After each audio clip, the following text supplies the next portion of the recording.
वन्दे बोधमयं नित्यं गुरुर्शङ्कररूपिणं यमाश्रितो हि वक्रोऽपि चन्द्रसर्वत्र वन्द्यते ब्रह्मानन्दं परमसुखदं केवलं ज्ञानमूर्तिं द्वन्द्वातीतं गगनसदृशं तत्त्वमस्यादिलक्ष्यम् एकं नित्यं विमलाचलं सर्वदि साक्षिभूतं भावातीतं त्रिगुणरहितं सद्गुरुं तं नमामि सद्गुरुं तं नमामि सद्गुरुं तं नमामि। बोल श्री कृष्ण कन्हैया लाल की जय। उमापति महादेव की जय। सियावर रामचंद्र भगवान की जय। सद्गुरु देव की जय। हृदय सम्राट श्री भोले जी महाराज की जय। परम आराध्य श्री मंगला माता जी की जय। सनातन धर्म की जय।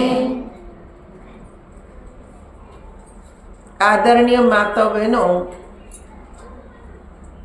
आज आप सर्वे जाणो छो पाप मोचनी एकादशी छे। आ एकादशीનું મહત્વ શું? એક શિષ્ય લોમસ ઋષિને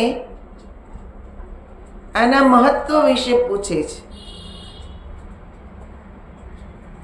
લોમસ ઋષિ બહુ મહાન ઋષિ થઈ ગયા। એમણે એટલા વર્ષો સુધી તપસ્યા કરી કે ભગવાન શિવને પ્રગટ થવું પડ્યું।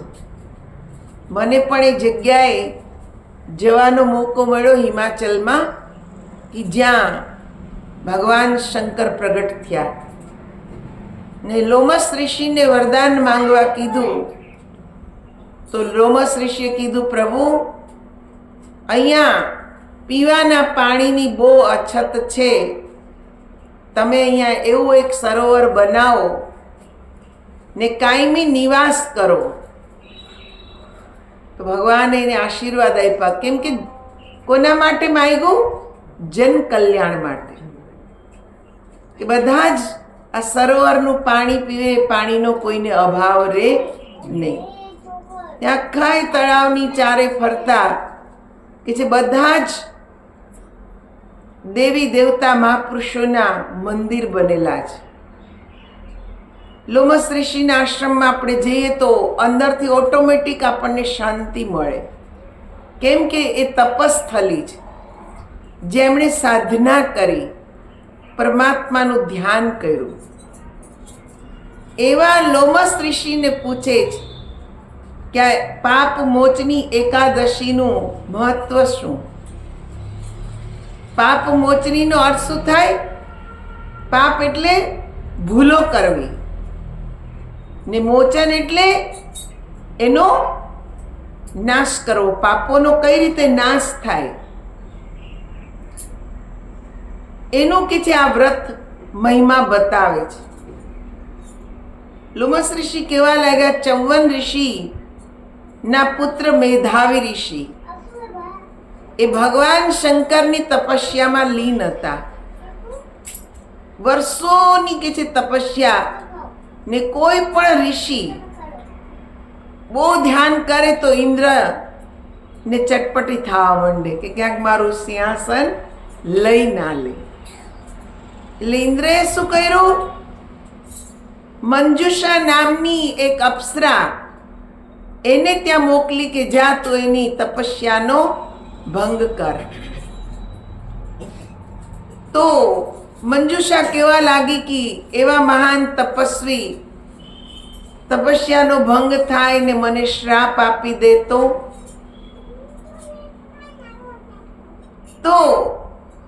ઇન્દ્રએ કામદેવને બોલાવ્યા ને કીધું કે તમે જાઓ આ અપ્સરાને એના કાર્યમાં મદદ કરો. એટલે કામદેવ આવ્યા, મેધાવી ઋષિ જ્યાં ધ્યાન કરે છે ને એનું પુષ્પ બાણ છોડ્યું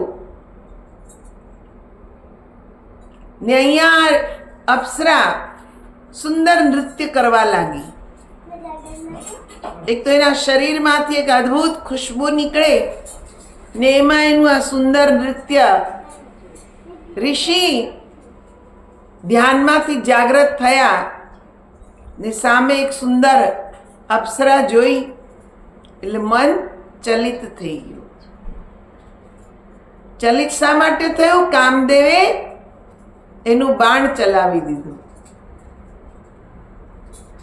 એ અપ્સરાને પોતાની બનાવી, લગ્ન કર્યા ને ઘણા વર્ષ કે જે વીતી ગયા, એની સાથે કેટલો સમય વીતો એ ઋષિને ખબર રહી નહીં.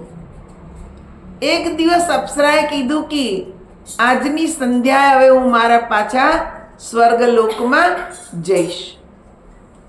તો ઋષિ કહેવા લાગ્યા કે આજની સંધ્યા રોકાઈ જાઓ, કાલે વયા જજો. મંજુષા કહેવા લાગી કે તમને ખબર છે કેટલી સંધ્યાઓ વીતી? ઋષિએ ધ્યાન લગાવીને જોયું તો 37 વર્ષ વીતી ગયા. પણ એને તો એમ જ લાગ્યું કે હજી એક જ દિવસ પસાર થયો છે. 37 વર્ષ વીતી ગયા ને અંદરથી એકદમ પશ્ચાતાપ થવા લાગ્યો કે તે મારી તપસ્યા ભંગ કરાવી. આટલા વર્ષો વીતી ગયા, મારું તપ ભંગ થયું, મારી સાધના બધી નિષ્ફળ ગઈ. હું તને શ્રાપ આપું છું, તું પિશાચની થઈ જા. અપ્સરા કહેવા લાગી મને માફ કરો, મને તો ઇન્દ્રએ મોકલી એટલે હું આવી છું, તમે મને માફ કરો. ત્યારે મેધાવી ઋષિ કહેવા લાગ્યા કે આ શ્રાપમાંથી તો હવે તું સત્કર્મ કરે તો જ મુક્ત થઈ શકે. તો કે કેવી રીતે કરું? તો કે પાપ મોચની એકાદશી નું તું વ્રત કર, ભગવાન વિષ્ણુ પ્રસન્ન થશે તો તું 50 યોનિમાંથી મુક્ત થઈશ. મેધાવી ઋષિએ પણ નક્કી કર્યું કે આ એકાદશીનું વ્રત હું પણ કરીશ કે જે મેં આ ભૂલ કરી છે એ ભૂલના પાપમાંથી પ્રભુ મને પણ મુક્ત કરે. એમણે એકાદશીનું વ્રત કર્યું, ઘણા વર્ષ સુધી વ્રત કર્યું, સાથે તપ કર્યું. ઋષિ પણ મુક્ત થયા પાપમાંથી ને અપ્સરા પણ મુક્ત થઈ. એ પાછી સ્વર્ગમાં પહોંચી ગઈ. એટલે જ આ એકાદશીનું મહત્વ બતાવ્યું ઋષિઓએ કે જાણે અજાણે સ્વાર્થવશ મનુષ્ય ઘણા બધા પાપ કર્મ કરે છે. એ પાપમાંથી મુક્ત થવું હોય તો આ એકાદશીનું વ્રત કરવું. પણ ખાલી ભૂખ્યા રહેવાથી જ પાપ મુક્ત થઈ જવાતું નથી. જેમ ઋષિએ તપસ્યા કરી, પરમાત્માનું ધ્યાન કર્યું ને અંદરથી પશ્ચાતાપ કર્યો કે હવે જીવનમાં ક્યારે આવી ભૂલ થશે નહીં. ભક્તિ ને તપ આ બંનેનો સમન્વય થાય ત્યારે જીવ પાપમાંથી મુક્ત થાય છે. આપણે તો ભક્તિએ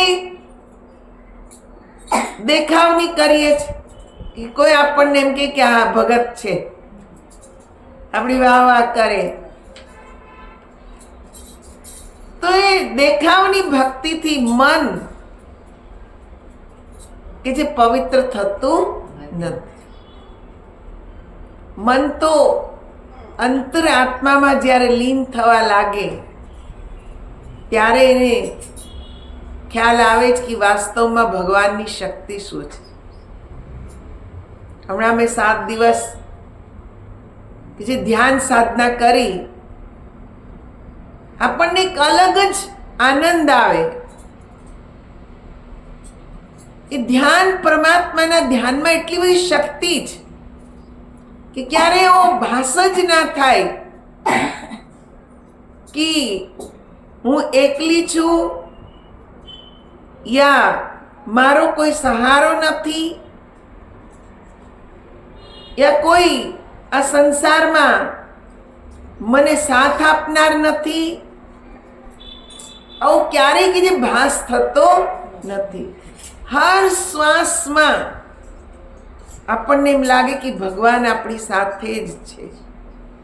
આપણા એક એક કાર્યને ઈશ્વર જુએ છે ને પ્રભુ નામ સ્મરણ કરતા કરતા એવું એની અંદર લીન થઈ જવાય કે કેટલો સમય વીતી જાય ખબર પડે નહીં.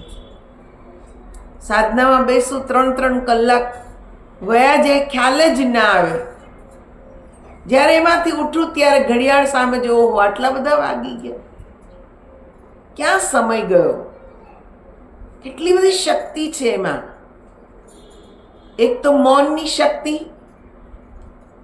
વાણીનું મૌન, મનનું મૌન ને પ્લસ શરીરની સ્થિરતા. આ ત્રણેયનો સમન્વય થાય એટલે ભગવાનને પ્રગટ થવું જ પડે. એવી સુંદર અનુભૂતિ થાય કે જેનું વર્ણન આપણે કરવા ઈચ્છીએ તો આ જીભ્યા દ્વારા થઈ શકે નહીં. કેમ કે એમાં એટલો અદ્ભુત આનંદ છે. આપણે આપણા શરીરમાંથી આપણને કેવી ઉર્જા અંદરથી આવે.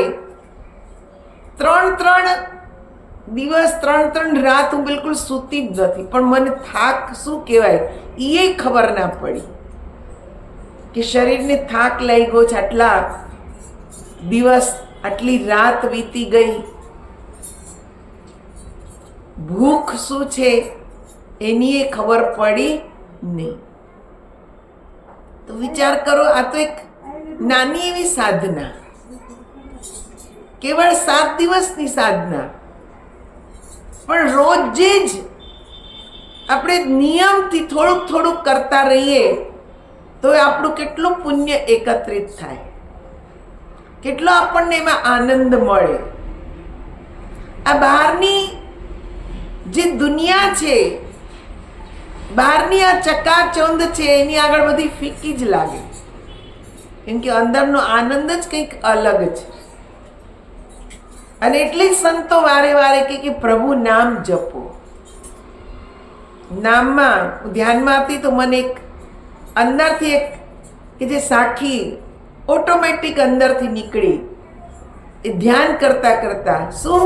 ચલ સખી ઉન દેશ में, चल सखी उन देश में जहां आदि ना हो अंत,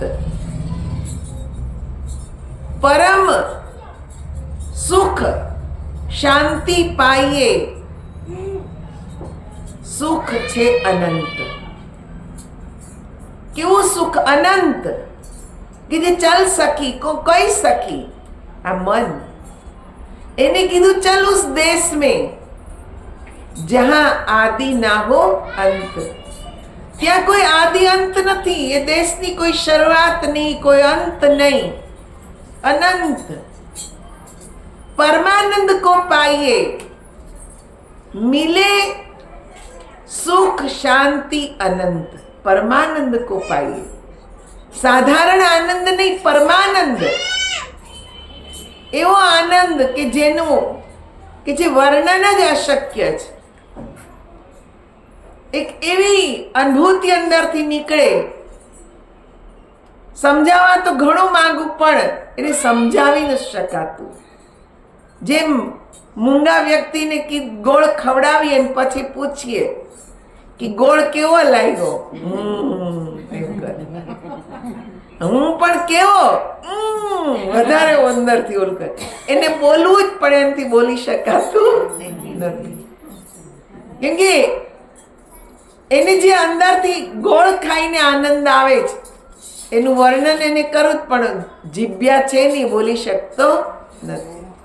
એમ અંદર જે પરમાનંદ છે એ અનુભવ કરે એને જ સમજાય. હું તમને કહેવા ઘણું માંગુ પણ કહી શકાય નહીં. કેમ કે મિલે સુખ શાંતિ અનંત, એવું સુખ એવી શાંતિ મને એમ લાગતું કે હા હા આવી શાંતિ તો દુનિયામાં ક્યાંય છે જ નહીં. એટલી શાંતિ લાગે ને અનંત. ઘણી વાર તો શરીર થાકે, અંદરથી મન એમ કે ઉઠ, પણ તોય ઉઠાય નહીં. એ આનંદ જ એવો કે ઉઠાય નહીં. એટલે એક ભજનમાં બહુ સરસ વાત કરી, આપ લોકો પણ ગાવાનો પ્રયત્ન કરશો. બોલ શ્રી કૃષ્ણ કનૈયા લાલ કી જય. તમે વાતો જગતની મેલો કે રામ નામ બોલો ને. તમે વાતો જગતની મેલો કે રામ નામ બોલો ને. તમે અહીંયાની આટલી ખોલો કે રામ નામ બોલો ને. તમે અહીંયાની આટલી ખોલો કે રામ નામ બોલો ને. તમે વાતો જગતની મેલો કે રામ નામ બોલો ને. તમે વાતો જગતની મેલો કે રામ નામ બોલો ને. મનુષ્ય દેહ મોંઘો મળ્યો, પ્રભુ સમરવા કાજ. હેત હરિ સંભારીએ, તમે અંતર અભિમાન મેલો કે રામ નામ બોલો ને. તમે અંતર અભિમાન મેલો કે રામ નામ બોલો ને. તમે વાતો જગતની મેલો કે રામ નામ બોલો ને. તમે વાતો જગતની મેલો કે રામ નામ બોલો ને. તમે અહીંયાની આટલી ખોલો કે રામ નામ બોલો ને. તમે અહીંયાની આટલી ખોલો કે રામ નામ બોલો ને. ભજન કરવું ભગવાનનું, રાખી મન વિશ્વાસ. જન્મ મરણના ફેરા ટળે, હવે અંતર પડદા ખોલો કે રામ નામ બોલો ને. હવે અંતર પડદા ખોલો કે રામ નામ બોલો ને. તમે વાતો જગતની મેલો કે રામ નામ બોલો ને. તમે વાતો જગતની મેલો કે રામ નામ બોલો ને. તમે અહીંયાની આટલી ખોલો કે રામ નામ બોલો ને. તમે અહીંયાની આટલી ખોલો કે રામ નામ બોલો ને. પ્રેમ વિના પ્રભુ નહીં મળે, સેવા વિના નહીં મોજ. ગુરુ કૃપા થકી પામશો, હવે હરિ ભજનમાં ખેલો કે રામ નામ બોલો ને. હવે હરિ ભજનમાં ખેલો કે રામ નામ બોલો ને. તમે વાતો જગતની મેલો કે રામ નામ બોલો ને. તમે વાતો જગતની મેલો કે રામ નામ બોલો ને. તમે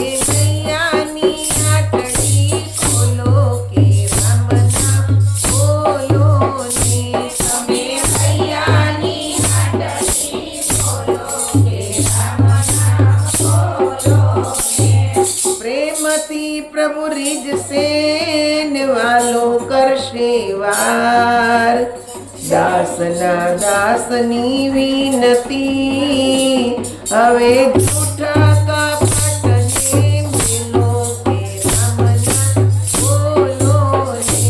હવે જૂઠા કપટને મેલો કે રામના બોલો ને. તમે વાતો જગતની મેલો કે રામના બોલો ને. તમે વાતો જગતની મેલો કે રામના બોલો ને. તમે નૈયાની આટડી બોલો કે રામના બોલો ને. તમે નૈયાની આટડી બોલો કે રામના બોલો ને. કેટલી સુંદર વાત સમજાવી. તમે વાતો જગતની મેલો કે રામ નામ બોલો.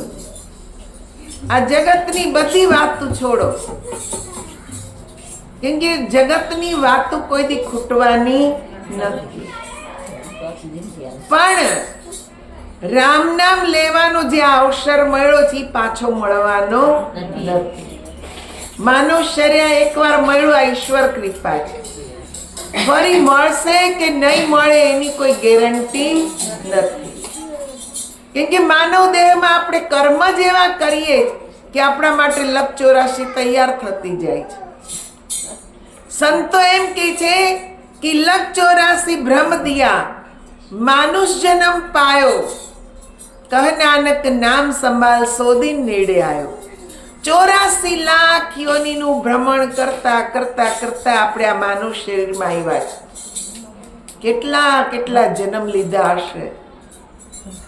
ક્યારેક કીડીનો, ક્યારેક વાંદરાનો, ક્યારેક મચ્છરનો, ક્યારેક માખીનો, ક્યારેક કૂતરાનો, ન જાણે કેટલા જન્મ લીધા આપણે. કેવું કેવું ખાધું, કેવી કેવી જગ્યામાં રહ્યા, આત્માએ કેટલા કષ્ટ ઉઠાવ્યા છે. આ બધાથી પરેશાન થાય ત્યારે ભગવાનને પ્રાર્થના કરે, હવે તમે માનવ દેહ આપો. હું લખનૌમાં હતી ને, ત્યાં અમારી ગૌશાળા હતી ને 9-10 ગાયો હતી. બધી ગાયના મેં અલગ અલગ નામ પાડેલા, કોઈ ગંગા, ગોમતી, ગાયત્રી. ને રોજ સવારે હું રોટલી આપવા જાઉં. ક્યારેક મને મોડું થઈ જાય ને તો ગાય એ દિશામાંથી, જે દિશામાંથી હું આવું એ દિશા તરફ મોઢું કરીને રંભાય, યાદ કરાવે કે રોટલીનો ટાઈમ થઈ ગયો આપો. એને જઈને બધાને રોટલી ખવડાવું ત્યારે મસ્તીમાં આવી જાય. થોડાક દિવસ ત્યાં મારે લંડન જવાનું થયું તો એક જે ગાય હતી ગંગા, ઈ ખાવા પીવાનું છોડી દીધું. બતાવો એ આત્માને કેવી ખબર પડતી હશે. હું તો આશ્ચર્યમાં પડી ગઈ. 2 દિવસ ક્યાંક બાજુના ગામડામાં સત્સંગ ત્યાંથી આવ્યા તો આશ્રમમાં સેવક હતો, એ કહેવા લાગ્યો કે દીદી આ ગાય ખાતી નથી 2 દિવસથી. મેં કીધું કેમ?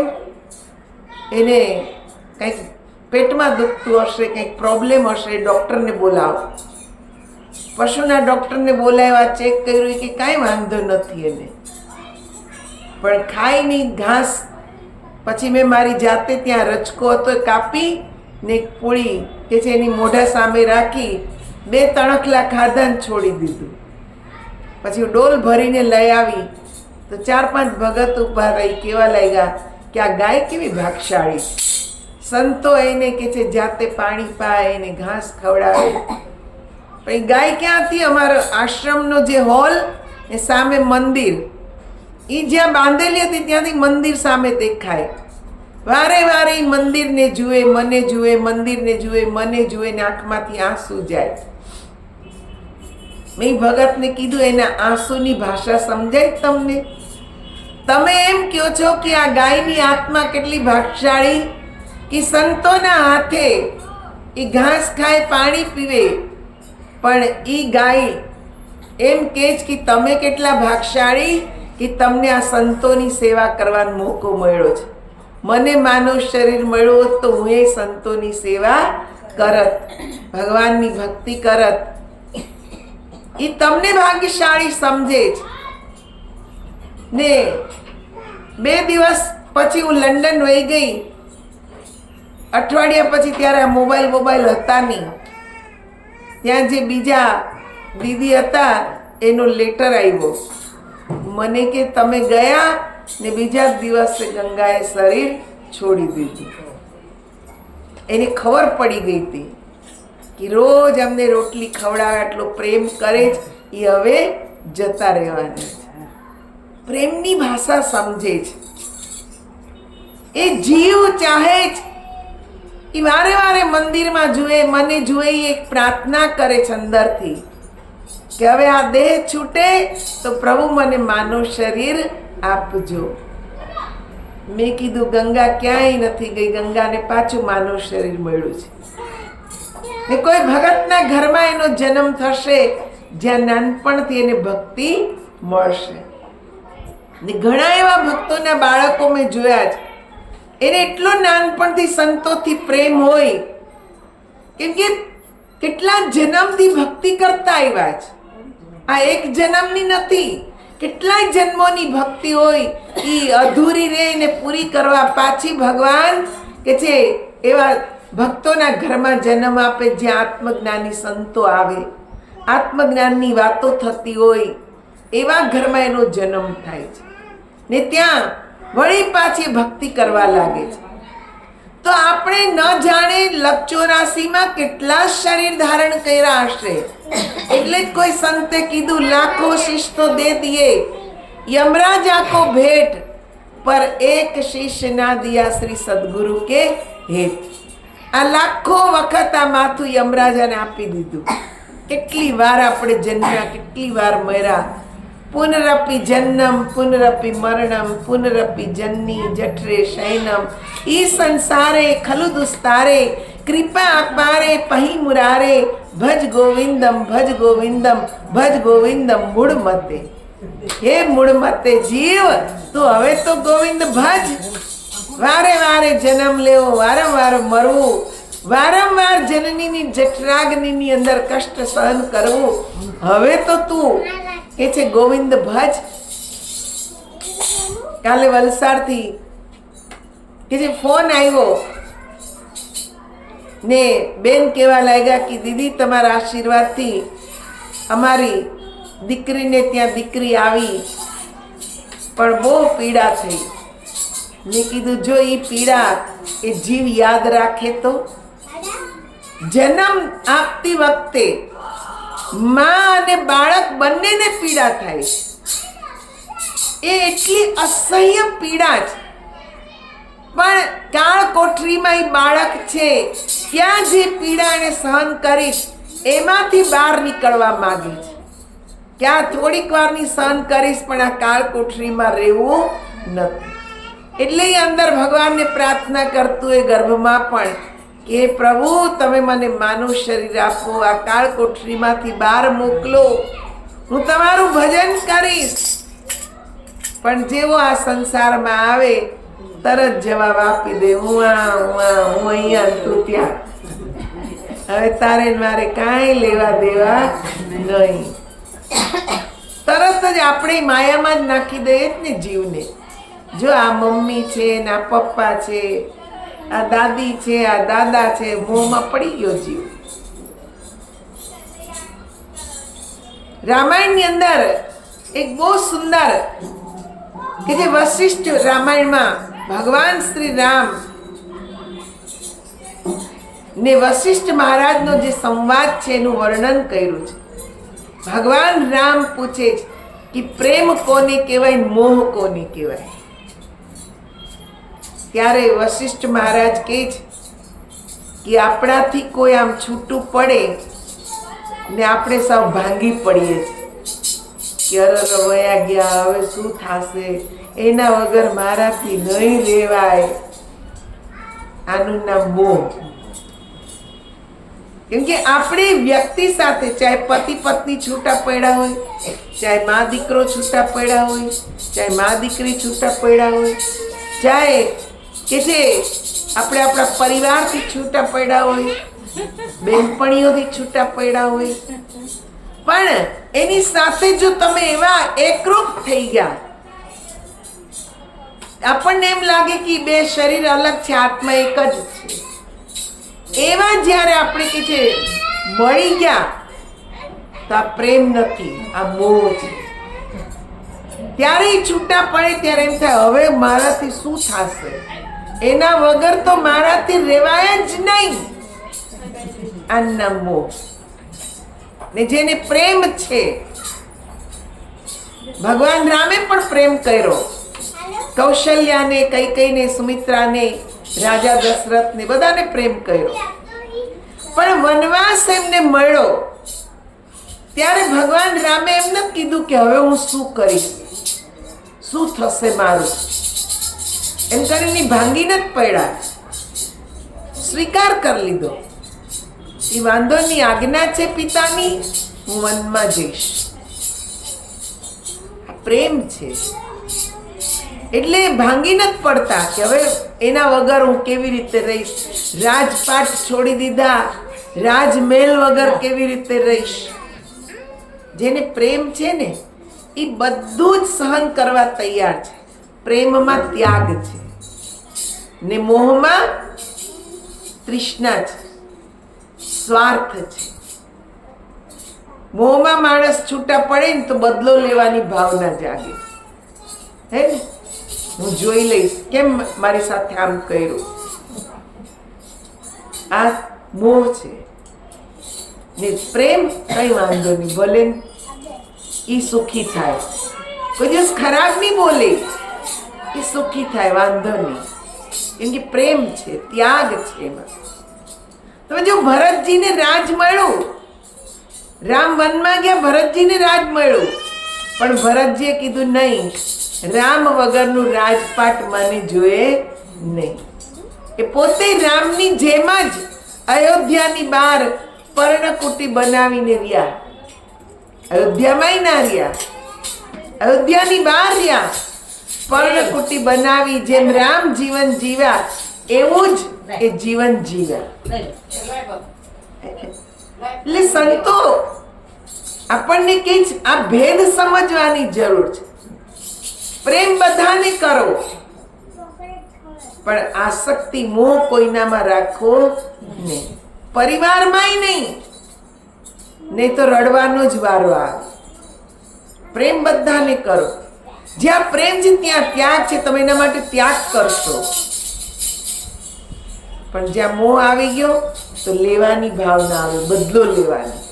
હું જોઈ લઈશ, હું કરી લઈશ.